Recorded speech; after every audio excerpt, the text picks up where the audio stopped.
Perkenalkan, nama saya Tia Latifah dengan NIM 20081100228. Perkembangan fisik merupakan suatu perubahan yang terjadi pada fisik manusia pada anak usia sekolah dasar meliputi pertumbuhan tinggi, berat badan, perubahan proporsi atau perbandingan antar bagian tubuh yang membentuk postur tubuh, tulang, gigi, otot, dan lemak.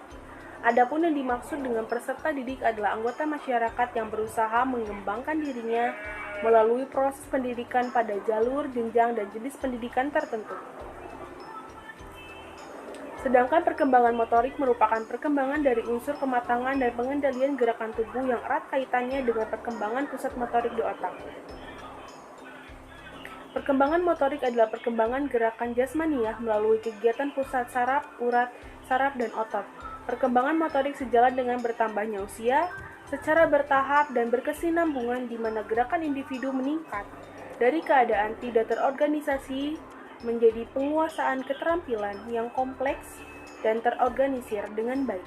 Selaras dengan hal tersebut, perkembangan fisik merupakan perkembangan yang terjadi pada diri seorang anak yang melibatkan perkembangan otak, sistem saraf, atau dengan kata lain bisa disebut dengan perkembangan secara fisiologis.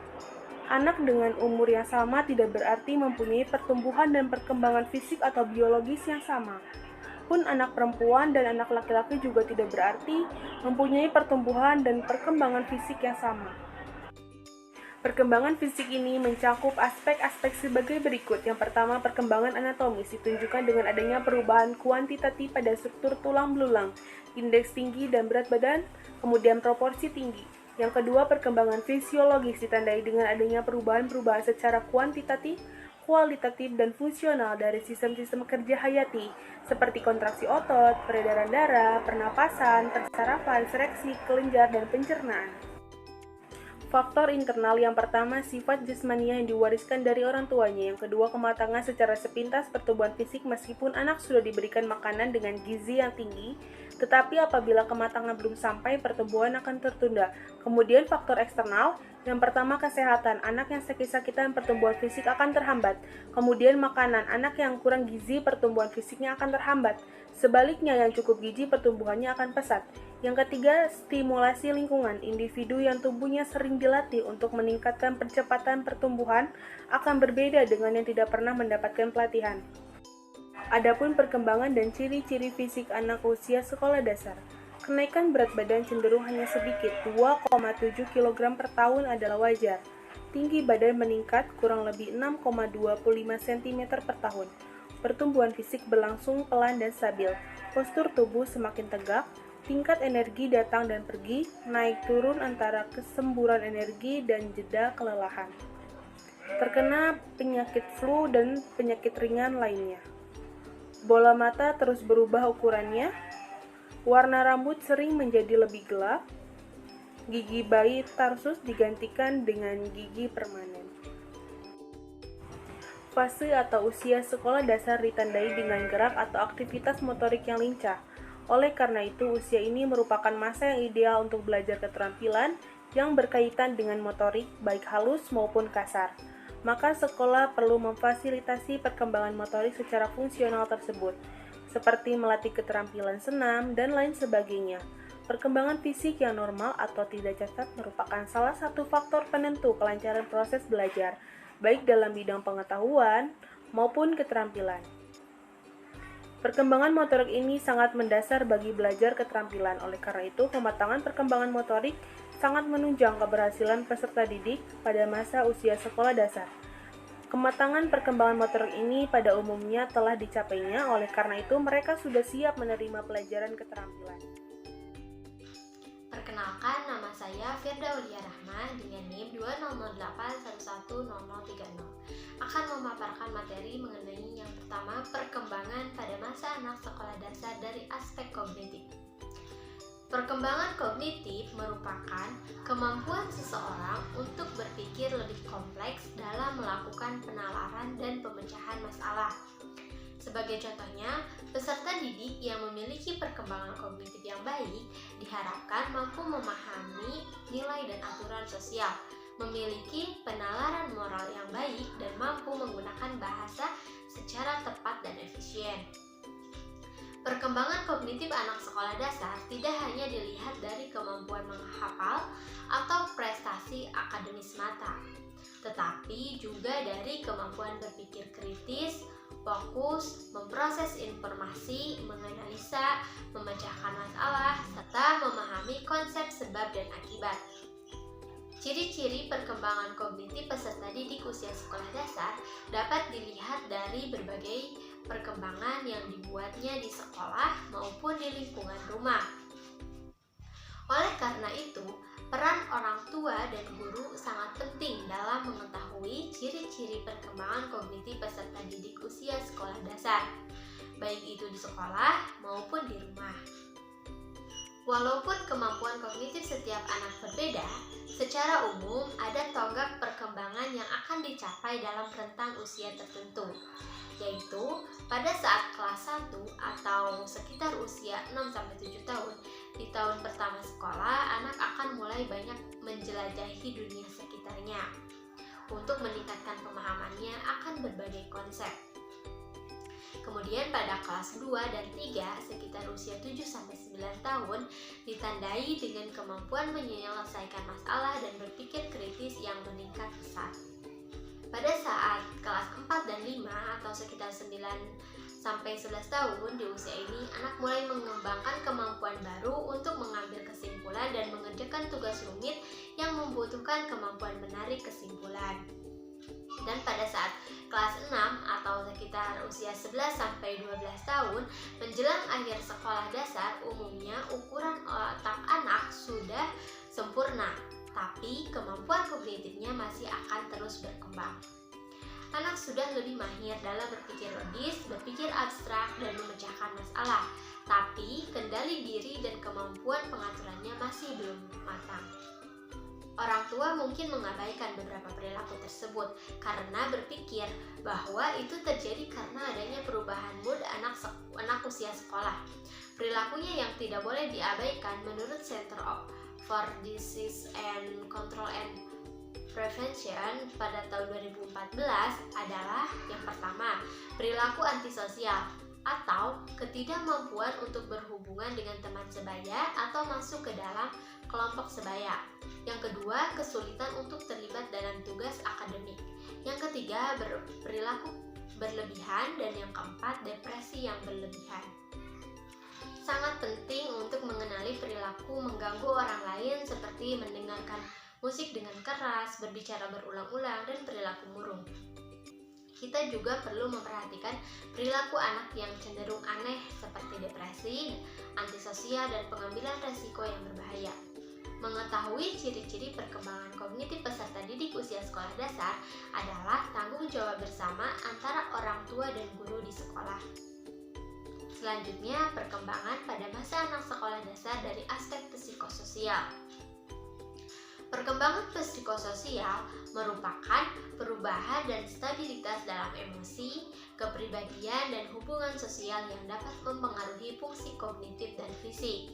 Perkembangan psikososial yang paling signifikan terjadi pada anak dengan umur 6-12 tahun atau yang lebih sering disebut dengan istilah anak usia sekolah, yang artinya sekolah menjadi pengalaman inti anak. Usia sekolah ini merupakan masa anak memperoleh dasar-dasar pengetahuan untuk keberhasilan penyesuaian diri, di mana anak memiliki perilaku spontan secara berangsur-angsur tersalur menjadi usaha yang lebih terarah pada pencapaian suatu tujuan. Masa usia sekolah merupakan periode perubahan dinamis dan kematangan seiring dengan peningkatan keterlibatan anak dalam aktivitas yang lebih kompleks, sehingga membuat keputusan dan kegiatan yang memiliki tujuan. Anak usia sekolah belajar lebih banyak mengenai tubuhnya dan perkembangan sosial berpusat pada tubuh dan kemampuannya. Perkembangan pada masa anak sekolah dasar dari aspek psikososial ini dapat dilihat yang pertama dari bahasa. Kecepatan perkembangan bahasa setiap anak tentu berbeda, tapi umumnya akan mencapai tonggak perkembangan berikut dalam rentang usia tertentu. Pada saat kelas 1, sekitar usia 6-7 tahun sudah mulai terbiasa menggunakan kalimat panjang, baik secara lisan maupun tulisan. Juga sudah mengenal, menggunakan, dan memahami lebih dari ribuan kata saat berkomunikasi. Pada saat kelas 2 dan 3, sekitar usia 7-9 tahun, pada usia ini anak sudah mulai mahir menjawab pertanyaan yang harus dipikirkan terlebih dahulu jawabannya. Pada kelas 4 dan 5, sekitar usia 9-11 tahun, menjelang akhir kelas 5, umumnya anak sudah mulai menggunakan bahasa lisan dan tulisan yang cukup kompleks. Pada saat kelas 6 atau sekitar usia 11-12 tahun, di akhir sekolah dasar umumnya hampir semua perkembangan bahasa di atas sudah dikuasai dan semakin membaik. Perkenalkan, nama saya Ismawar dengan NIM 200 Di sini saya akan kembali melanjutkan materi yang telah dipaparkan oleh teman saya yang sebelumnya mengenai perkembangan pada masa anak sekolah dasar dari aspek psikososial. Mencakup, kemudian ada moral. Menurut Colbert menyatakan adanya 6 tahap perkembangan moral. Keenam tahap tersebut terjadi pada 3 tingkatan, yakni yang pertama ada tingkatan prakonvensional. Anak peka terhadap peraturan-peraturan yang berlatar belakang budaya dan terhadap penilaian baik buruk, benar salah, tetapi anak mengartikannya dari sudut akibat fisik suatu tindakan. Kemudian yang kedua, tahapan konvensional. Memenuhi harapan-harapan keluarga, kelompok atau agama dianggap sebagai suatu yang berharga pada dirinya sendiri. Sikap yang nampak pada tahap ini terlibat dari sikap ingin loyal, ingin menjaga, menunjang, dan memberi justifikasi pada ketertiban. Kemudian yang ketiga, pasca konvensional. Ditandai dengan adanya usaha yang jelas untuk mengartikan nilai-nilai moral dan prinsip-prinsip yang sahih serta dapat dilaksanakan. Kemudian mencakup emosi. Terlepas dari kecepatan perkembangan setiap anak yang berbeda, tonggak perkembangan sosial emosional umumnya dicapai anak pada rentan usia tertentu. Yang pertama, pada kelas 1 SD, yaitu umur 6-7 tahun. Rasa kemandirian anak semakin meningkat di awal sekolah, tapi semakin membutuhkan perhatian dan persetujuan dari orang tua. Anak juga mulai memahami kalau hubungan pertemanan sebenarnya bisa dipengaruhi oleh berbagai hal di luar kendalinya. Kemudian yang kedua, pada kelas 2 dan 3 SD, pada umur 7 sampai dengan 9 tahun. Perkembangan emosi anak mulai terlihat. Mereka punya beberapa teman baik, tapi hubungan pertemanannya masih mudah berubah akibat pengaruh berbagai faktor. Kemudian yang ketiga, kelas 4 dan 5 SD. Pada usia atau umur 9 sampai dengan 11 tahun. Di kelas 4 dan 5, anak mulai menyesuaikan diri dengan perubahan fisik. Dan sebagian diantaranya juga ada yang mulai memasuki masa puber. Yang terakhir itu kelas 6 SD pada usia 11 sampai dengan 12 tahun. Di tahun terakhir sekolah dasar ini, bisa dibilang anak berada dalam masa transisi menjadi seorang remaja. Kemandiriannya semakin matang, pengaruh teman pun semakin kuat, sehingga perlu terus didampingi dan dipantau kondisi sosial emosionalnya.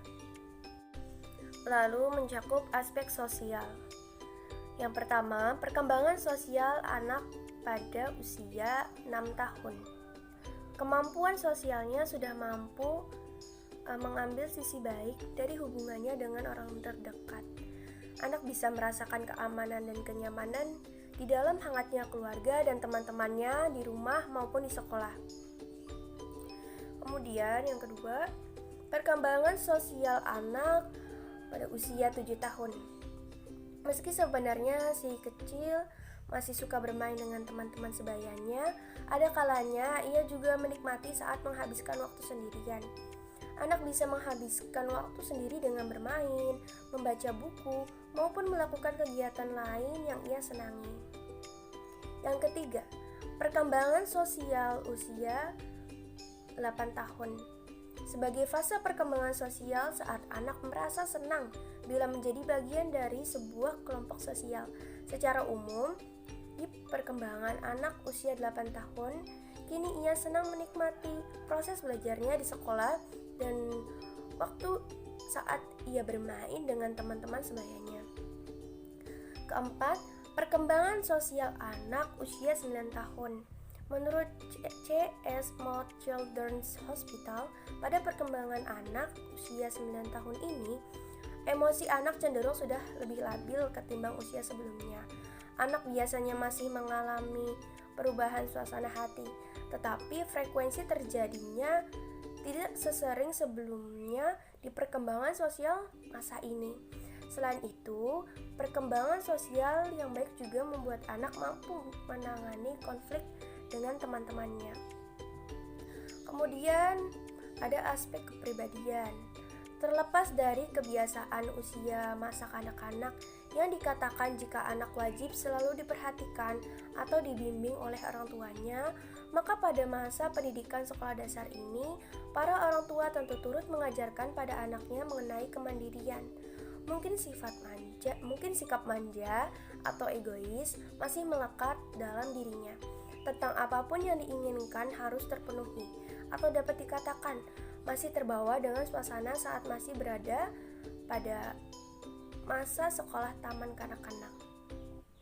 Pada usia ini, mereka cenderung suka memuji diri sendiri, atau bahkan membandingkan dirinya dengan anak lain, jika hal itu menguntungkan dirinya serta suka meremehkan orang lain. Kemudian mencakup aspek agama. Perkembangan moral, termasuk nilai-nilai agama, merupakan hal yang sangat penting dalam membentuk sikap dan kepribadian anak. Mengenalkan anak pada nilai-nilai agama dan memberikan pengarahan terhadap anak tentang hal-hal yang terpuji dan tercela. Terdapat 3 faktor tercapainya perkembangan nilai agama atau moral. Mencakup dalam diri anak, keluarga atau lingkungan.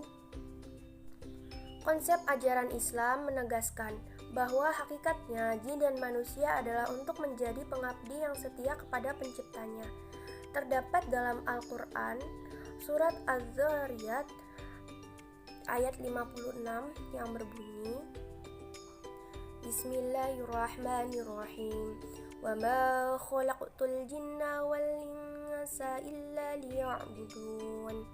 Yang artinya, dan aku tidak menciptakan jin dan manusia, melainkan supaya mereka mengabdi kepadaku. Agar tugas dan kewajiban tersebut dapat diwujudkan secara benar, Tuhan mengutus Rasul-Nya sebagai pemberi pengajaran, contoh dan teladan. Dalam estafet berikutnya, risalah kerasulan itu diwariskan kepada para ulama. Akan tetapi tanggung jawab ulama dititik beratkan pada orang tuanya.